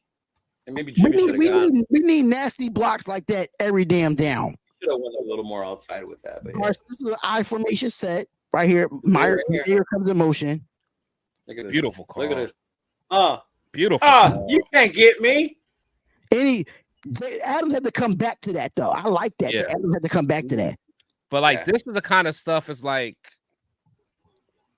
this is why I don't want to get on the train yet, man. Because sometimes it's like because I'm just saying like that was a really good call. Look at everybody. Yeah, it's like I think the consistency isn't there, but like sometimes it's just like man. I like to throw because the safety was moving. I think this play only happens right if Josh Jacobs pick up it didn't. If he didn't pick up that block, it would have been devastating. Oh, Jacobs' pass block has been beautiful. He's been beautiful with the pass block all year. That block was beautiful. I think Garoppolo would not get that off if Jacobs didn't pick up that block. I think it's when Carter does the screen or whatever. You see Jacobs making a beautiful block as well. Jacobs is playing, bro. He's out there blocking when he needs to. That's what I'm saying, man. Daniel Carson, the best kicker in the league. I don't give a shit what nobody say. That's the Hall of Fame DC right there. That boy got a leg on him. Daniel Carson got a leg on him. Definitely do, man. Shout out to AJ Cole. AJ Cole, when I used to have it at Spotlight Raiders Talk, he did a little cameo for me. I had to figure out. Yeah, I remember you used to have that in the beginning. Yeah, I used to have it in the beginning when I had Spotlight. Yeah. He was like, I'm AJ Cole from Las Vegas Raiders, and then you are now watching the Spotlight Raiders Talk. Oh, I gotta get him to say Nothing But Raider podcast now. I gotta get him to say that. But all right, so here we go. And Devon, this is like another there go Tyree Wilson right here. Tyree? He's too wide. He was too wide on that. Let's run that back. He looks slow when he runs. Yeah, look, he's powerful, but it looks slow. Too wide. Look at yeah. He was too wide, and he got blocked by a running back too. Blocked by the tackle and a running back. Yeah, there you got that. Him, right, so this is Tyree Wilson here. Tyree Wilson is better with his hand in the dirt. I do not like Tyree Wilson standing up. He's too wide. Man, He's too wide. Yeah. He's better when he have his hand in the ground. All right, so Tyree Wilson is not in the game here. And this is a run by Jalen Warren. So who gets that tackle? That's Jenkins. I think it's on Jenkins. Number 90 is Jenkins, right? No, 90 is Tillery. Oh, that's Tillery with the tackle. Okay. Way to swarm to the ball, though. Malcolm Coops was in on that play, too. Third down. All right, third down. And I think they get Bennett on the call here, don't they? Maybe. I think. Oh, was that the BS call? Let me see. No, this is this is a play. That's a touchdown. Burn. Yeah. Mm-hmm. We got to look at that again. Yeah, this is the one we thought he had to help, right? Or he just get burnt. No, he got. So I don't know, Trayvon. What's Trey doing? He got the safety. He shouldn't have thought he had safety help. He did not. He did not have just one safety coverage. high. It looked like made coverage with one safety high. Yeah. And that was on the opposite side because Trayvon right here has the tight end. He had the tight end, yeah. Mm-hmm. So that was one safety high. I mean, I get it, but you can't. Hey, and that was a hell of a throw though by Pickens though. Marcus Peters gave him the full inside from the rip. Yeah, like you almost. Yeah, you can't give him that clear release inside. Yeah, you can't give him that clear release inside. But shout out to the chat, y'all. Shout out to the chat. We going over the first quarter of the game. I am going to break down more of this since we have the all 22. I do want to see the rest of this game. You know what? Before we get done with the film, forward it to Marcus Peters' interception, or almost should have had interception. Okay, so this is was it on the next drive? I believe it was on the next Steeler drive because on this one we don't do anything. Yeah. Look, this is typically an I formation. This is a run, but Austin Hooper comes here, hands it off. He goes right into it.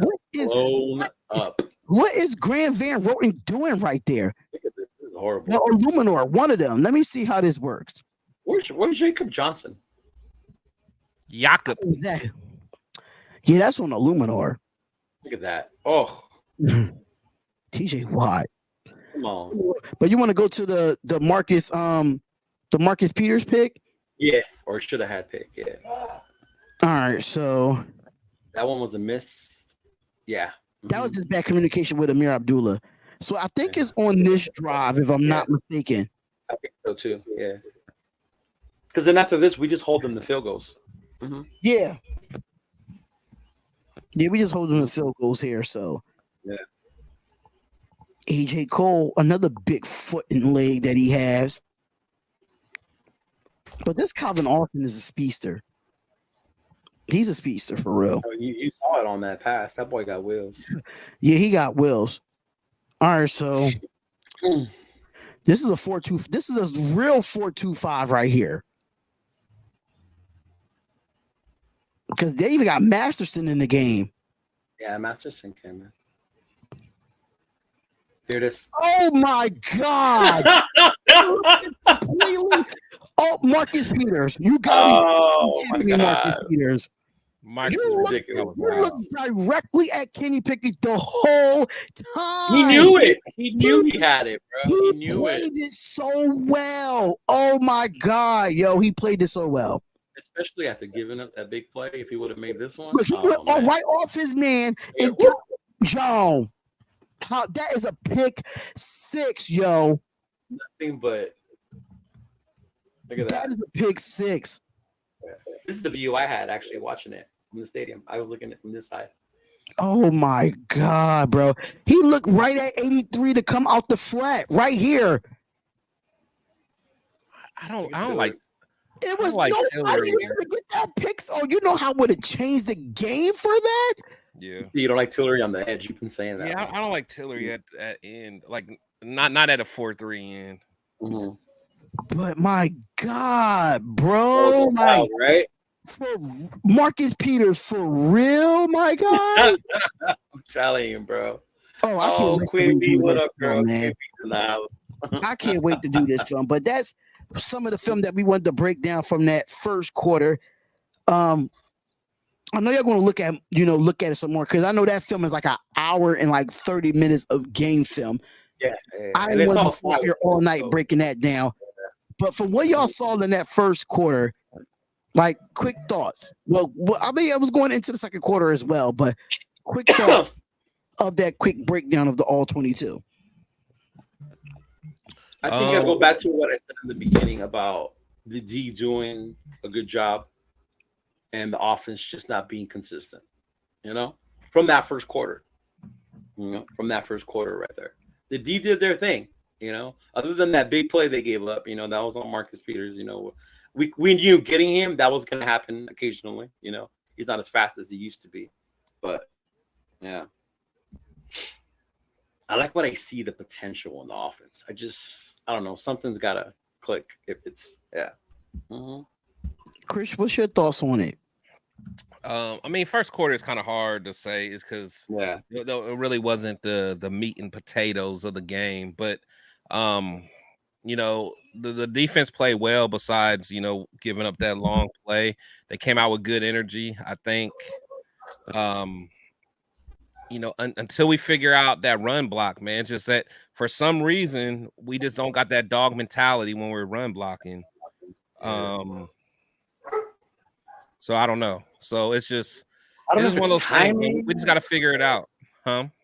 Is it timing? Like, what is it? Like, even in that one where they got blown. I mean, timing. I think. I mean, it is part timing. But it's also like, part of run blocking is all about like mano, like just beat the guy in front of you, because it's not like we're doing a whole bunch of zone concepts.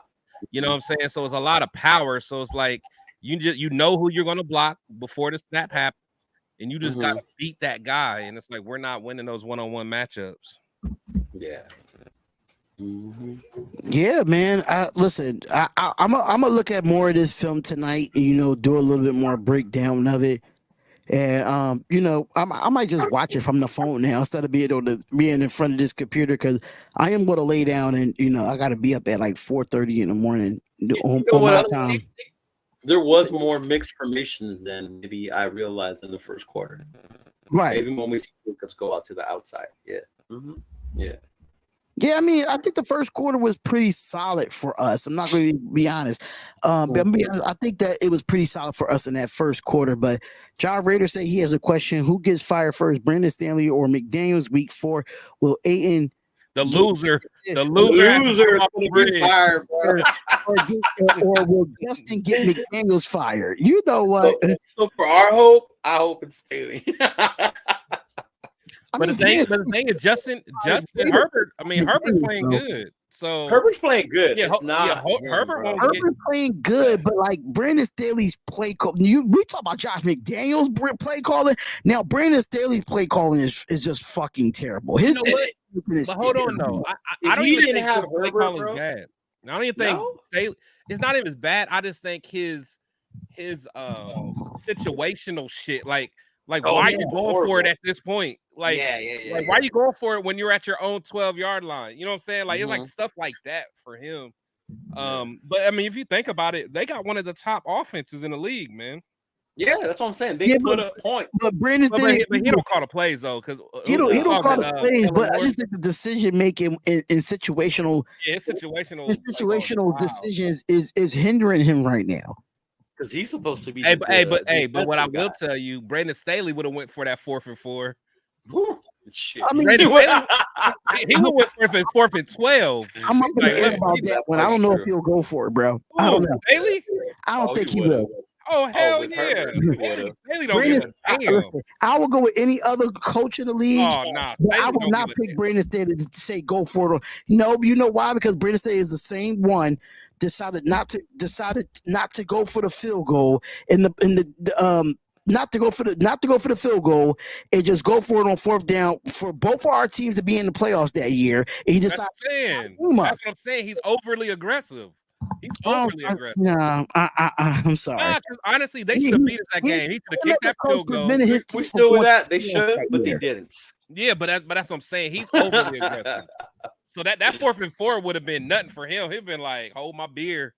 So he would have been holding my beer if it's 4th and 15. Honestly, I think any other fucking coach would have went for it, but McDaniels that day.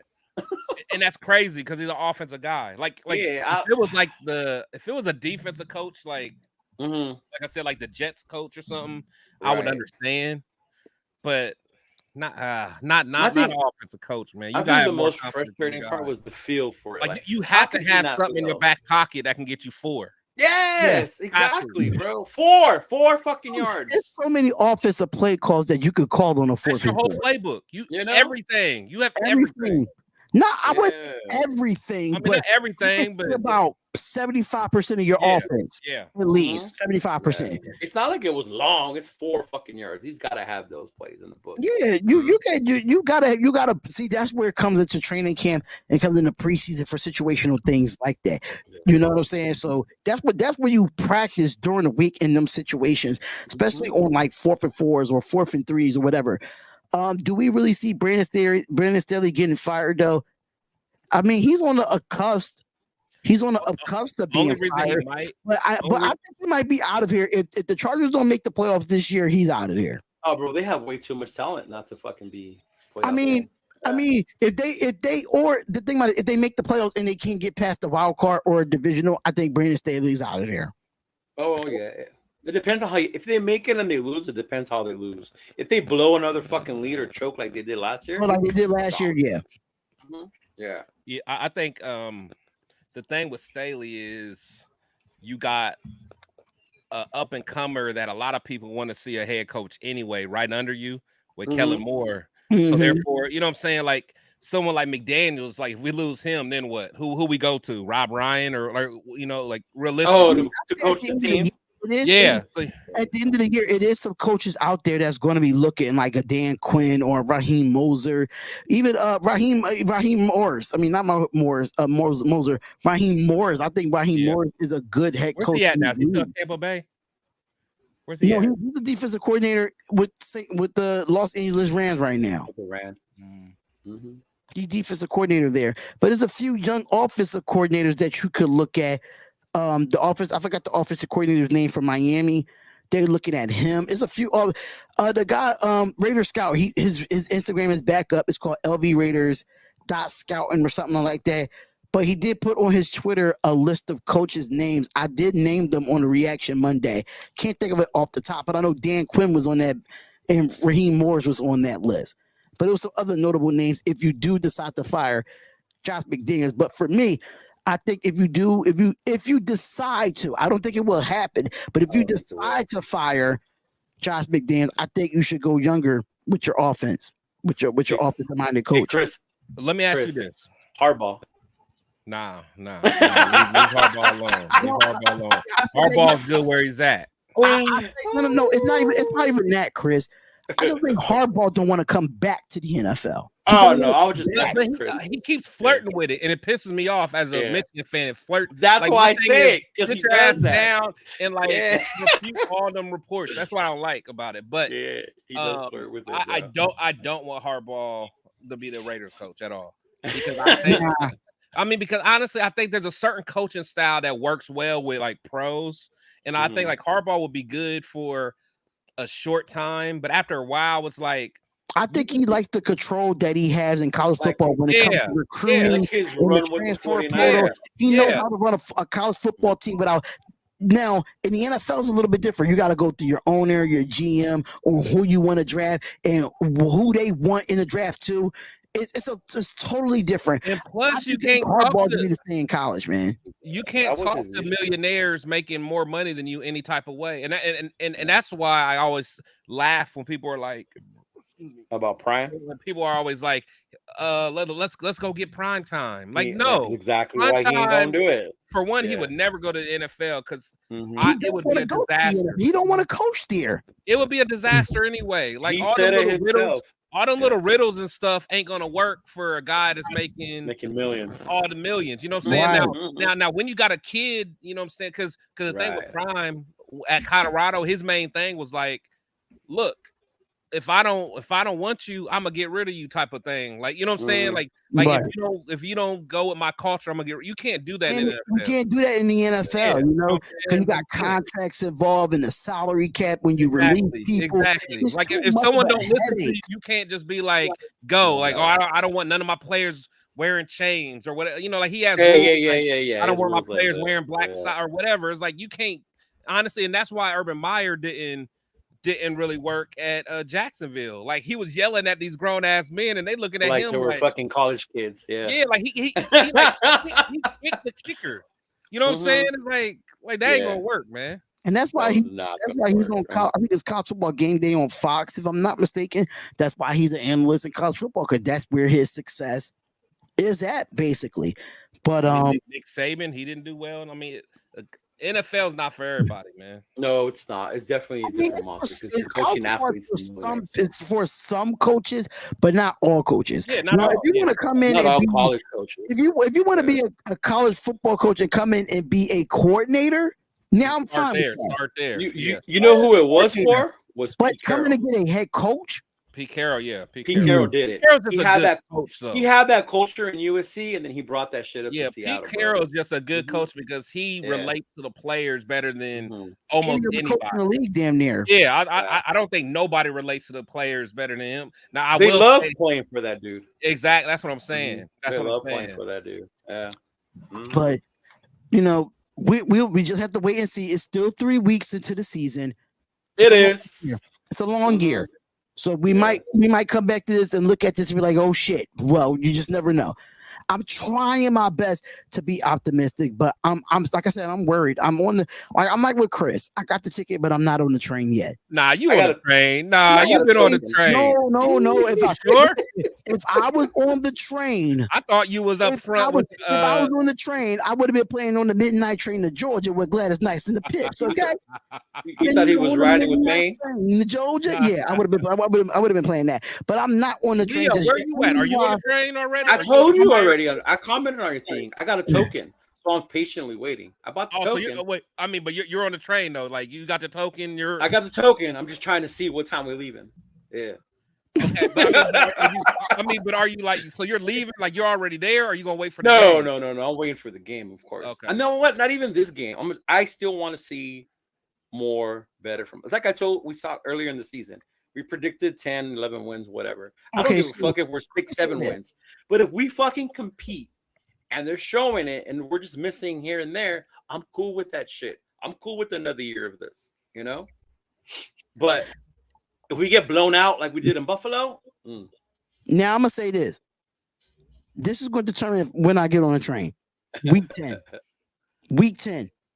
That's when I think I'm gonna know way before then. I ain't gonna lie. I'm gonna know way before 10 because what's week 10? Is that Miami? Yeah, that's Miami. That's week 10. I'm definitely riding the train, buddy. Trading your ticket. Just worry about partying when we go to Miami. Just worry about partying.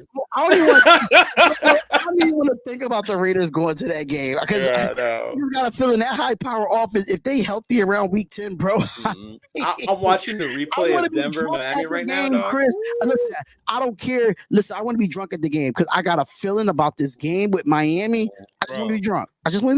Bro. Watch us come out and win that game, bro. Like honestly, I was so drunk at the daggone Saints game last year. I wasn't even mad.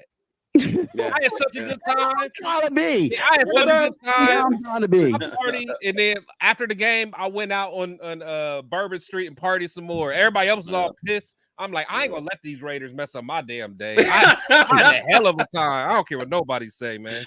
I did, dog. I did. I'm like going to wake up with 100 points. No, I am not, man. If I listen, I'm not going to wake up with 100 points. Absolutely not. Nope. 100 points. What? The Chargers, and who lost by 2 to the Dolphins? We have a chance in week 10.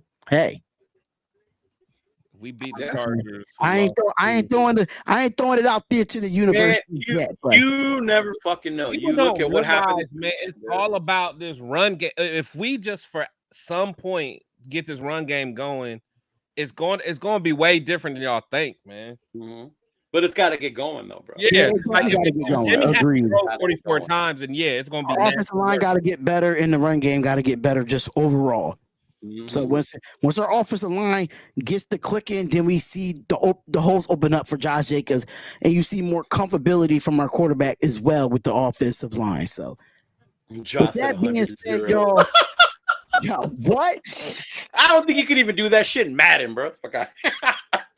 Y'all, I think I put up 100. I think I put 100 on somebody before though. In Madden or Tecmo Bowl? Wait, was it an online game? Yeah, but it was my friend though. It was my friend. It was one of my friends. In fact, it was the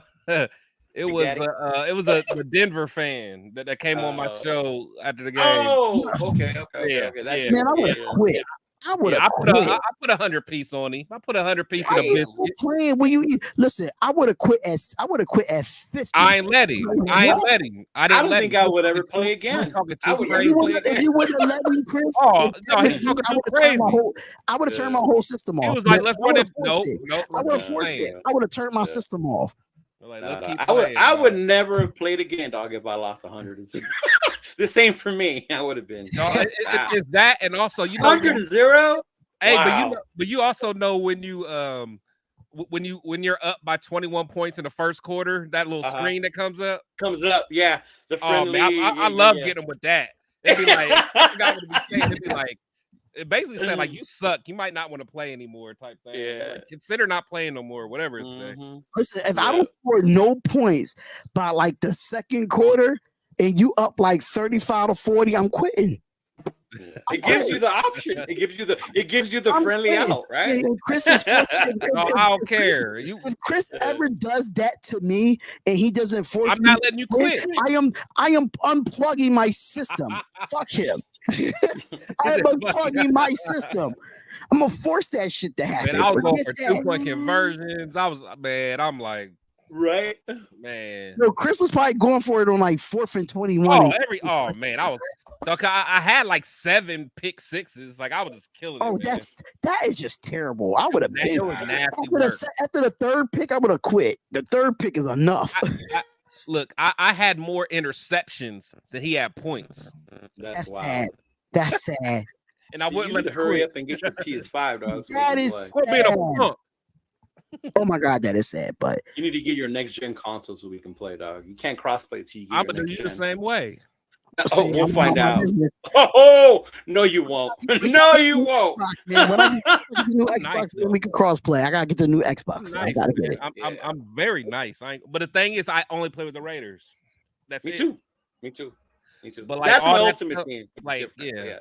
The only time I don't play with the Raiders if I try to career out for the first time, just to see if I do get drafted to the Raiders, just to see if that happens. You know that never happens that way. A lot more. Then when I don't get drafted, I will restart the whole shit. I'll be like, I demand a trade. I demand a trade. Right? I want to get traded. Fuck this place. Yep. I'm not even playing a preseason game or nothing. Just trade me after the draft. Fuck it. I'll be like, hey, I ain't got time for all this. I ain't got time for all this. Yeah, I'm not. Listen, I will start the whole career over if I don't get drafted. If I get drafted, it was one time that actually I think it was a couple years ago this happened, and I got drafted to the fucking Chiefs. I said, "Fuck no!" It's like restart. We ain't doing this. Delete the whole franchise mode savings. No, I deleted all that. I said no. I can't wear that ugly ass red. I just can't do it. Can't do it. But I'm glad the NCAA is coming back out. I can't wait. Ice always pick the team with the best colors. Just because I used to want to look sweet out there. Well, back then I used to create remember you were able to create your own university at one point? Yeah. That was dope. I used to have all my friends, my cousins, and all I used to have the whole neighborhood on one team. Like, actually, back then you can make your own team. You was able to you started off in high school, right? Yeah. You start off in high school. And then you picked a college you wanted to go to. And then you had the recruits that try to recruit you to the schools. That was fun. That was fun. They could even make teams. NCAA. Yeah. They knew what they was doing, man. Like, remember you used to make teams? They had people who would make the Remember the Titans teams and shit like that. Yeah. And you download those. Create your own university. Yeah, that was hard. That shit was wild. Man, that was fun, man. That was fun. You know what though? I still might listen. I might have to go to my uncle's house. I think he has the old Xbox. I might have to go get NCAA 14. I might have to just go get it just to fucking play it. Fuck that. I might have to just do it. That one had old boy from Michigan on the cover. Yeah. What's his name? Quarterback. What was his name? 2014, Chris. What's his name for the quarterback you guys had? Yeah. Oh, that was Denard Robinson. Shoelace. Come on, boy, man. Yeah. Ja Rader's a Lakers fan, y'all. Just to let y'all know, Ja Rader's a Lakers fan. Chris, you ready? I mean, not Chris. Leo, you ready for me to go back to doing NBA games again, brother? Oh yeah, for sure, dog. Oh man, them NBA games was lit, man. I was getting numbers on them NBA games, man. The numbers was real. Oh my god, the Warriors Lakers series. Man, I can say all the games, even the Knicks and Miami series. I had like 40K views on that shit. Like it was crazy. Like NBA is probably like what my channel is based off of. I will be completely honest, but we're gonna head out of here, ladies and gentlemen. We're gonna head out of here. Episode 35 is in the books. We're gonna wait it out and get ready for week 4, baby. Week 4. A division rival, the Chargers. We going to SoFi Stadium. We going to black out that goddamn stadium. Cheeto, you going to that game? You know it, dog. It's my birthday month. It starts that day. So you better spit. Hey, listen, I gotta get the Shane McMahon theme song for Cheeto Linus. Here comes the money. Money.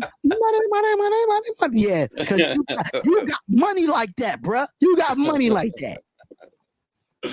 Oh man, but let them know where they can find y'all at, man, because y'all know y'all got a lot of stuff coming up on your channels as well. Protect the Shield podcast, baby.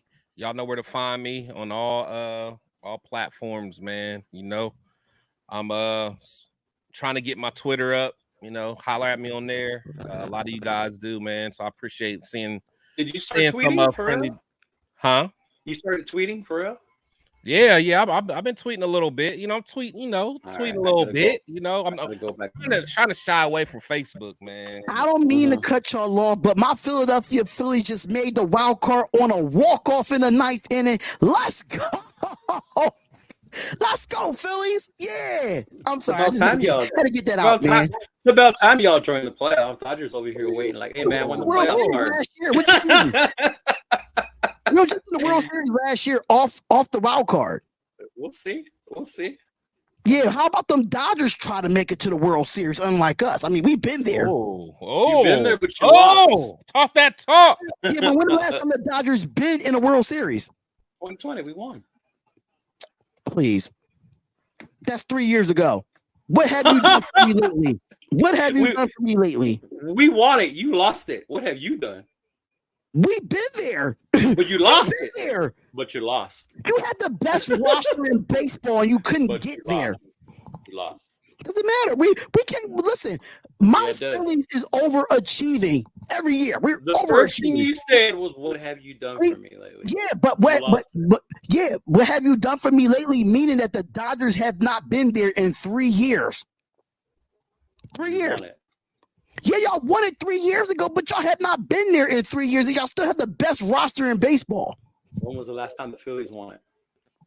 It doesn't matter. We've been there, and we've been there, and we didn't get swept. It came down to a game 6. We was competing. When the Dodgers don't compete, the Dodgers look pitiful. I'm just saying. Look at Randy coming in in the fourth quarter. Randy, my boy. Randy, you'd have missed all the goods, man. You missed all the goods. Broke down tape and everything, man. Hey, Carolinas, I hope we see y'all in the World Series. I just really hope we see y'all there. You can't see us in the World Series. We're the same league. We see y'all some way, somehow. Somehow. I don't even watch baseball. Last time I watched baseball was back when Darryl Strawberry played. That's with the Mets or with the Dodgers? I like both, man. The Mets, that was a young Darryl. That was young Darryl. But I like the Dodgers too. The Mets is abysmal now. The Mets is they are bad of a franchise at this point. I couldn't even tell you one play. I probably can't name 5 baseball players. I really can't. Like I love that whole like I said, like that Daryl Strawberry days. You know, me being in Ohio, I used to like Barry Larkin, the Reds. Oh, from the Reds, the big red machine with Eric Davis. Yeah, that shows how long it's been. Like, that was I like Oakland. I liked Ricky and Jose and Mark. You know, and Mark McGuire. Yeah, I like that. That was my era of baseball. But Ricky Henderson back in the 80s. Yeah. But Cheeto Linus, let them know where they can find you at, man. Oh, y'all can find me Cheeto Linus on YouTube, on Instagram. We'll be doing the other show tomorrow. We probably won't go live this week. I don't know. We might just put that shit up later. We'll see. I'm trying to get one of the Oost Nation dudes to come on so I can show them love for the hospitality. Fire new content, by the way. Fire new content. I love it. Oh, you saw that video? I did. That was fire. Yeah, that was fire, man. I thought you did it. Your day. So speaking of the Oos. Speaking of the Oos, what is good, Samoan Raider? What is going on, my guy? Up, bro. And we're gonna do it again this weekend with them, bro. They're having another party on Saturday, the night before the game. I'm trying to get Samoan Raider on my show too, man. I slid on him a long time ago. I gotta tell you this, bro. I watched your video. I watched your recap, and I felt how you felt, bro. I felt how you. I felt how you felt. I felt the brokenness in your heart, bro. I felt it. I felt it. Yeah, that shit. It's real, Shout man. out to Samoan Raider, man. Shout out to him. He's one of the goats on the the YouTube thing, man. He's one of the goats. Respectfully, salute to you, my guy. But literally just talking about him. Literally, and a cool ass person when you meet him in fucking person. I kid you not, bro. You know what? Like the only reason why I would come to the West Coast, like to go to a game, to meet like a guy like Samoan Raider. He's so freaking humble, bro. He's a humble guy. I was only able to get Mr. Fitz on the show. He was mad cool, man. Real. I told him about that when we were kicking it at the lounge on Friday. About like, that was my Christmas show. Yeah, he's a dude. He's a cool ass dude too, bro. Absolutely, man. But make sure y'all follow us on here, NBR Pod, on Twitter and in Instagram, Facebook, anywhere you want to find us on social media. It's Nothing But Raider Podcast. Really appreciate everybody coming through. We broke down some game film. Shout out to Willie for Shakeback Media Group, aka the Commitment to Excellent Podcast, for coming on too. I thought this was a fire show, especially with the All-22 being out at the right time. I thought that was perfect, and hopefully it be like that most of the time, so we can do that on Tuesdays as well. But Ingold having a great time in Miami. So Samoan Raider says, man, it was a tough loss, Ooze, especially because I was delusional thinking we would be great. But yeah, we definitely got to link. We definitely got to link sometime, bro. We definitely got to. I know you're a busy man. You're a father. You do all this stuff. And I appreciate your grind, man. I appreciate your grind. I think that's where I get my grind from, because how you do it, to be completely honest. But shout out to everybody, man. We really do appreciate y'all coming through. If y'all do want to watch the playback, make sure y'all watch the playback. We really appreciate y'all. Follow Protect the Shield podcast. Follow Cheeto Liners on all social medias here, man. Subscribe to their channels. The links are in the description. We are out of here. Comment, like, and subscribe. Same time, same place is Nothing But Raider Podcast. I might do the Thursday night football game on this channel. I'm not too sure yet, because I got some other endeavors that hopefully they come through. If they don't, I'll do Thursday night football. But we out of here, y'all, and we'll see y'all next week. Same time, same place. It's the Raiders, baby. Raiders. Black Sunday on Sunday, baby. Don't forget that shit. We're going to black out that place. Facts. We out here. This episode of Nothing But Raiders Podcast is sponsored by SeatGeek. SeatGeek is the #1 platform to browse, discover, and experience the best events in town, and all in the palm of your hand. From heart-pounding concerts that can make you dance to nail-biting sports games that can keep you on the edge of your seat, SeatGeek has it all. From exclusive deals and personalized recommendations tailored just for you. Use our promo code SRT and get $20 off your first purchase. So join the movement. SeatGeek. Get up, get out, and get tickets.